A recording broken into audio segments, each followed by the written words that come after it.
The reason why people like personal finance advice and listen to financial gurus like Dave Ramsey and Stephan is because at the end of the day, you want to get your money right. You want to have enough money to do what you want, when you want, financial freedom, maybe even stand on your stack of gold coins like this guy right here in the picture. The problem is there's a lot of noise, there's a lot of different people telling you what you should do with your money, how you should spend your time, and how they got magically rich overnight. I'm definitely not rich, but I do have a net worth around 200,000 at age 25, and I'm gonna share with you the 3 practical things that you can do today that I'm doing in my own life to try and get my money right and accumulate more wealth. The 3 things are investing while I'm young, knowing the difference between good and bad assets, and betting on myself. I'm gonna unpack each of these 3 and the actionable takeaways you can start doing today to get your own money right. If you haven't already, subscribe to the channel now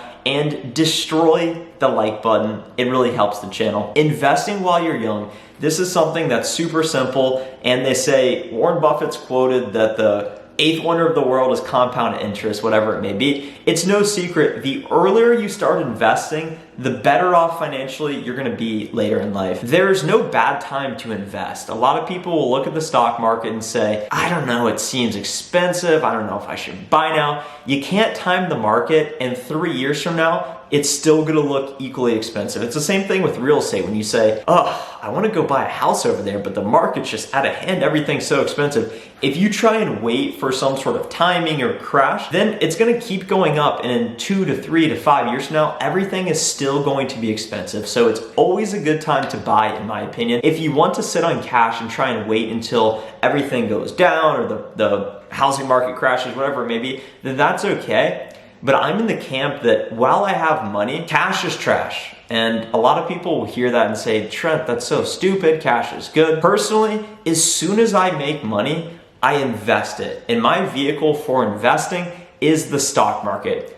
The secret formula I've done to rapidly grow my net worth is I have an income stream. I do software sales. I get paid twice a month. Of course, I'm working for someone else, and it'd be nice to have my own business, my own revenue stream. But right now I'm getting paid twice a month. I'm trying to do as well as I can in my software sales job. And what I do is I direct deposit all of my money into my brokerage account. I use Charles Schwab, and let me explain. You most likely have a checking and a savings account. You probably have a debit card and a credit card, and it's all within this one account. Maybe you have 2 different banks, whatever it may be. Most of you probably direct deposit your money into your checking or savings, you pay your bills, and then you maybe invest some, whatever's left. Perhaps you have a direct deposit automation set up with your 401k. That's okay. I would recommend doing that. I do less than 5% because I don't want to wait until I'm 59 and a half to have money. What I'm doing right now to get more money and grow my income is direct depositing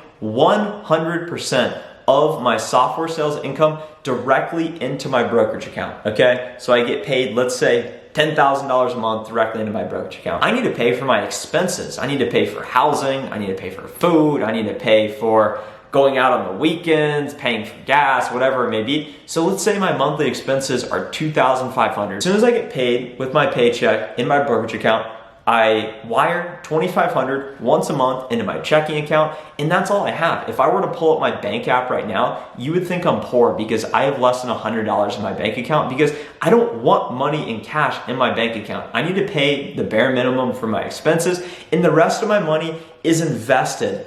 Tech stocks have recently been brutalized in the market, so as of late May, early June 2021, right now at the time of this recording, it is a great time to buy into the market, particularly for growth tech stocks. That's what I know a lot about. I work for a fast-growing technology company. I would advise Zoom Info, Amazon's, I believe, always a good play. Right now I'm in IPOE, which is going to turn into SoFi. I'm in a couple other tech stocks. Palantir, I think that's a good buy right now. And I can't reveal the entire portfolio, but now is the time to start investing. The earlier you start investing, the better you're gonna be off. And don't try and day trade, don't try and time the market. Put your money into these stocks and don't think of yourself as a consumer in the market. As soon as you get paid, you may be thinking, I'm gonna go get an iPhone, I'm gonna go get this, I'm gonna go get that. Don't be a consumer, be an owner. I look at myself as an owner of these companies, and when I buy in, I don't put in less than $10,000 and I leave it. and I only try and grow my positions over time. I'm willing to hold for 5 to 10 to 20 years. I'm going to hold these companies, and that's how I view investing. Think of yourself as a long-term owner of the company. That's number one. If you enjoyed that tip, make sure to let me know in the comments below your thoughts on that. What stocks do you like? How do you invest? And share your strategy around that. The second thing is the difference between a good and a bad asset. And particularly at this stage of my life, in my mid-20s, I have friends that buy cars. I have friends that are thinking about buying houses. I have friends that are going on trips. An asset is something that is good. I don't know the actual definition of an asset, but the way in which I view an asset is something that can bring me more money. And the best asset in my mind is yourself. You are your best asset. So you are the best asset. So you should always bet on yourself. And that's going to be tip number 3. So stick around for that. But let's start with bad assets. Buying a new car is a bad asset. Why? It's depreciating. It's going down in value. What are other bad assets? Other bad assets are going on a lot of trips, buying plane tickets, thinking like a consumer, putting your money into watches, into expensive clothes, into artificial material items, nice TVs, all this furniture, decorations. All of those are bad assets because they're not going to help bring you more wealth. They're not going to help bring you more money. A neutral asset, in my opinion, is a house. A lot of people think they need to get in a relationship and go buy a house. And a lot of people differ with me on this opinion, but I personally think a house is not a good asset, it's not a bad asset, it's an average asset, because most likely you're gonna have to put in between 5 and 20%, so that's automatically around 50K into a house, which you could have done a lot with that money. Otherwise, it's dead money, and you're gonna have to sit in that house for 5 to 10 to 15 years, even to break even after you pay off all your debt. And when we take into account property tax, potentially home ownership, and upkeep of the house, it's a full-time job and no money is coming to you. If you buy a primary residence, no money is coming to you at that house and you're stuck in one location, you lose your mobility, and that's why I think a house is not the best asset. The best assets, in my opinion right now, are the stock market, because that's constantly appreciating and always going up and requires no work whatsoever. It's only that decision up front. And then a business is an asset. The reason why I make videos every day, and this is day 155-ish in a row, is because I'm trying to build my own infrastructure with this channel. There's ultimate leverage. I can talk into this camera and reach hundreds of you, hopefully help you out so that you keep coming back, so that you keep watching longer. And this is my own infrastructure. I'm creating leverage, and this will turn into an asset. The channel is officially monetized. So now the incentive is to make the best content possible to help as many people as possible get their money right. Because if I can help you make more money and transcend and help you in your life, then you're gonna keep coming back, and that's gonna accumulate more views to the channel, AKA more ad revenue. So the best asset technically is a business, because that's how you create real wealth, a recurring line of income. And you may be thinking, Trent, rental properties are a good asset, so we'll leave it at that. The third thing is betting on yourself. And the first thing you can do to bet on yourself is to destroy the like button if you haven't already. In reality, this is going to be ethereal. This is going to be high level. Betting on yourself looks like recognizing that you are your own greatest asset.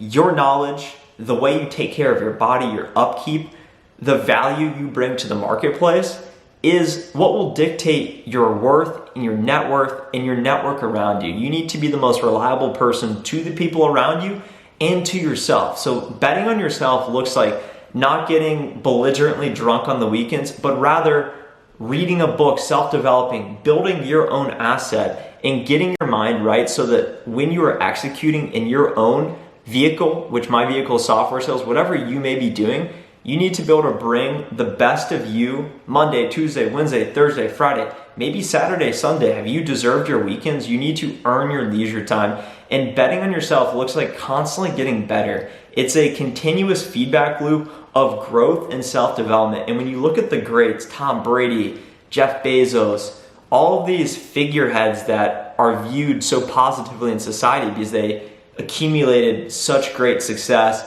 it's due to them constantly being learners. Once you exit school, the learning begins at that point. I didn't learn a ton in school because I was forced into it. Whereas the position I'm at now, 25 in software sales, the ability to constantly get better and grow my income, I'm learning more now than I ever have, because learning helps you make more money. When you learn, you earn. So you always need to be reading, you always need to be reflecting, you need to be writing on your goals and betting on yourself at the end of the day. Never undersell your value. Never let anyone else tell you that you're less and that you can't achieve your potential. Your potential is infinite. I can't put you in a box and you can't put me in a box. I believe I can do anything, and it all starts with right here. So betting on yourself looks like getting your mind right by investing young and avoiding bad assets, but rather getting in good assets. That will help you get your money right. And that is really the foundational premise of how I view personal finance. And I would love to hear how this may have helped you. This is all I'm focused on. I don't have all the answers.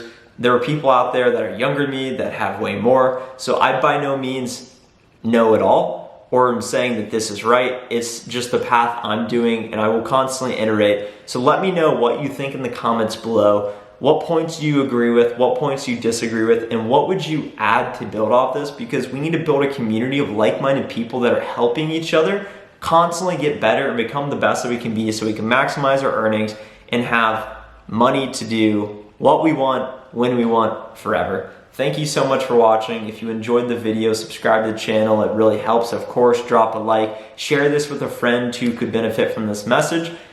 Connect with me on LinkedIn if you haven't already, and I'll see you in the next video. Bye.